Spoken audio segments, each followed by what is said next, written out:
last race of the weekend here in Valencia, and the second Elite 1 race of the weekend too. And if we have a look at the grid, well, Andy Villarino, who set the fastest lap in race number 1, he gets pole position with that 1:41.681. Second on the grid is Frederick Gabion.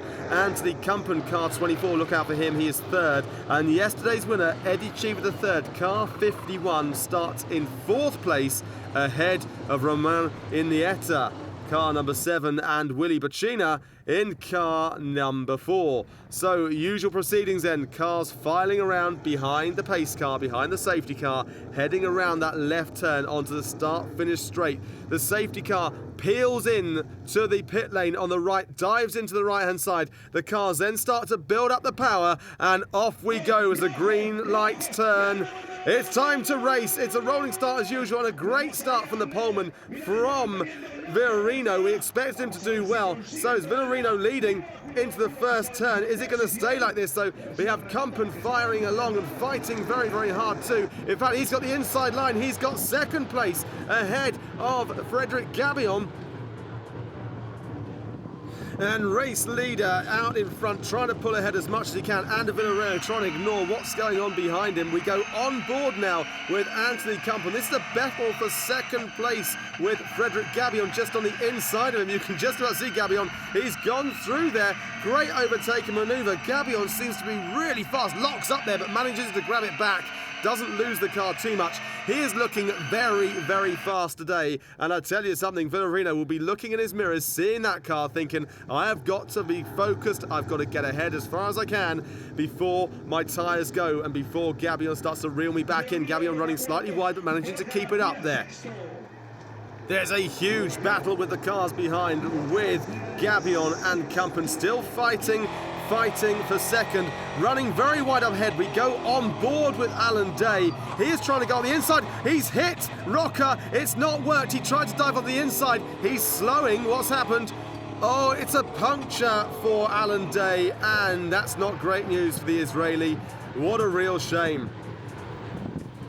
Back to the front of the pack then, a huge battle for fourth place. 3 or 4 cars involved, Garcia, Roca and Cheever III, all giving it a go.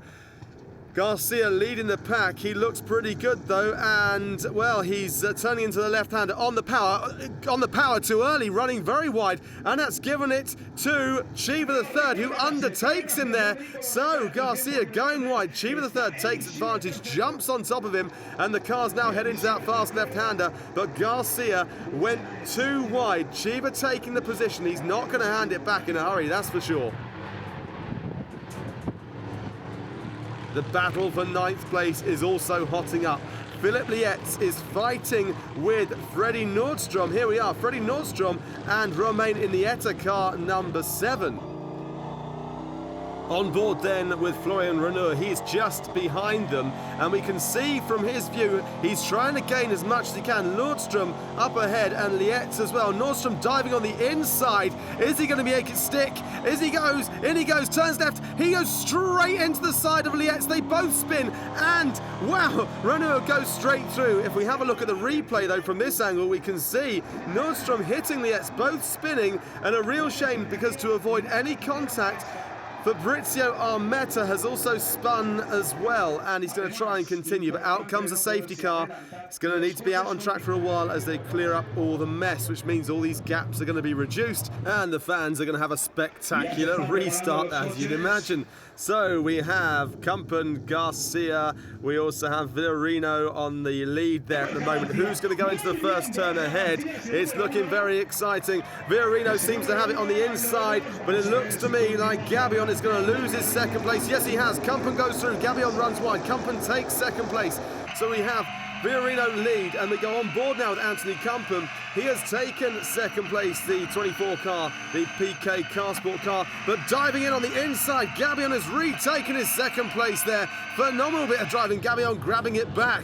Oh, exciting stuff. Now Villarino is up front. You can see his lead now. He's got a little bit of space, not a huge amount. We're on board now with Florian Renault. This is the battle in the Jerome Sarin Jr. Trophy. Some smoke up ahead though, and this is between Bacina, Cheever III and Renault. Incredible. loads of smoke, managing to get through. Didn't really know what was coming though. Incredible bit of driving, incredible bit of action. So standings then after 8 laps, we have the race leader of Ander Villarino. Second place is car number 3, belonging to Frederick Gabillon. And in 4th place is Anthony Cumpum. As the battle in the Jerome Sarin Jr. Trophy continues, we're back on board now with Florian Renaud. Incredible scenes when you're inside the car. You get a real sense of how fast they're going and the lines the drivers have to take. Of course, very little driver assistance in these cars. It is all down to driver ability. So, if we go back to the race standings then, 1st place Villarino, Gabillon 2nd, Cumpum 3rd, Iniesta 4th, Boccina in 5th. And Eddie Cheever the 3rd, car 51, is down in 6th place. And the Challenger Trophy is a huge fight between Fabrizio Armetta, Eric de Donker, car number 98, and he's behind Dominic Tiroc, 99, the leader of this competition. Up front we have Villarino leading with a fairly comfortable margin over Gabillon and Cumpum.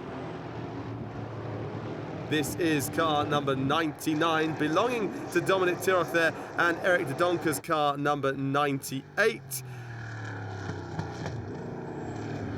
And we get to now watch Anthony Cumpum as he goes around the left-hander onto the start-finish straight. We go on board with Anthony Cumpum. Let's have a look at a lap with Anthony Cumpum, see the lines he takes.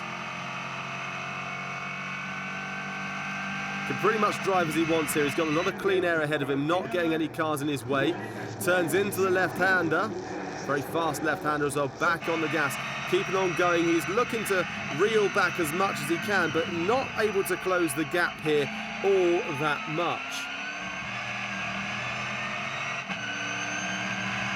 Another flat left-hander here, very flat circuit. Into the right-hander, following the line as there's a lock-up ahead of him. He's got to ignore what's going on ahead, just concentrate on everything that's going on inside his car.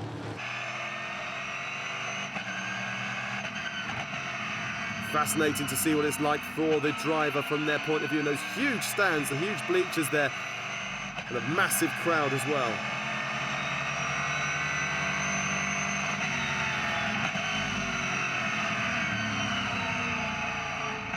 Very tight left-hander, back on the accelerator.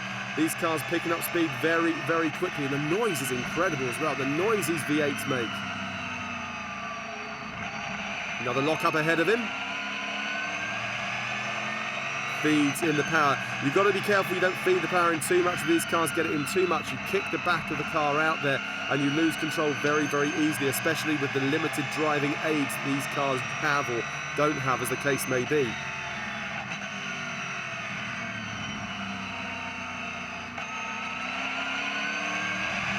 And he goes round the left-hander over that start-finish straight again.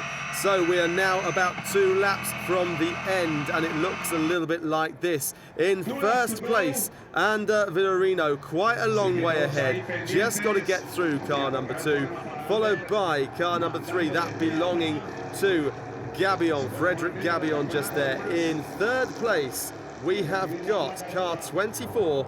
That belongs to Anthony Cumpum that we were just riding on board with.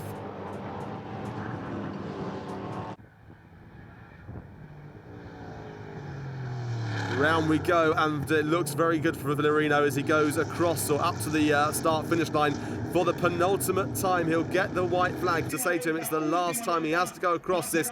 All he's got to do is keep the position. He is ahead, but there is a huge 4th place battle going on between Iniesta and Cheever the 3rd. Here it comes now on the screen. You can see Cheever the 3rd hunting Iniesta down.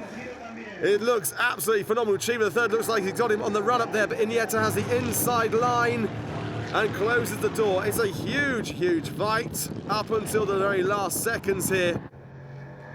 But no change at the top, and over the line goes Ander Villarino. His 18th career win, a very solid race, and he wins ahead of 20,000 Spanish fans and takes the championship lead. That'll make him very, very happy. Look at the way he celebrates on the top of his car in front of those fans. Eddie Cheever III wins the Jerome Sarin Jr. Trophy, while Dominic Tiroc is the best challenger. So Ander Villarino there celebrating in style before going down to Parc Fermé with his car and joining the rest of his team, where he's congratulated, of course, strikes a pose and celebrates with his wife as well.